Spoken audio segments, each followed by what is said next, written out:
এই যে এটা দেখতে পাচ্ছি আমরা অনেকগুলো বাঁশ বা ঝোপ এভাবে পুঁতে রাখা হয়েছে।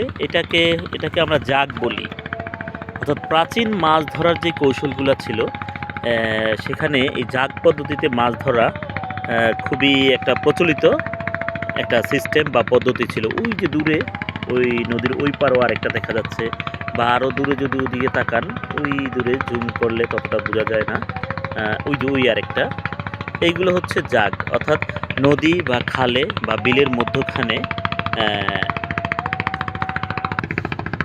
ঝোপঝাড় বা এরকম বাঁশ দিয়ে এই জাগগুলা তৈরি করা হয়, এবং যখন পানি একটু কমে যায় অথবা এই পানি থাকা অবস্থাতেই চারপাশটাতে জাল দিয়ে আটকে তারপরে এর ভিতর থেকে মাছগুলো ধরা হয়।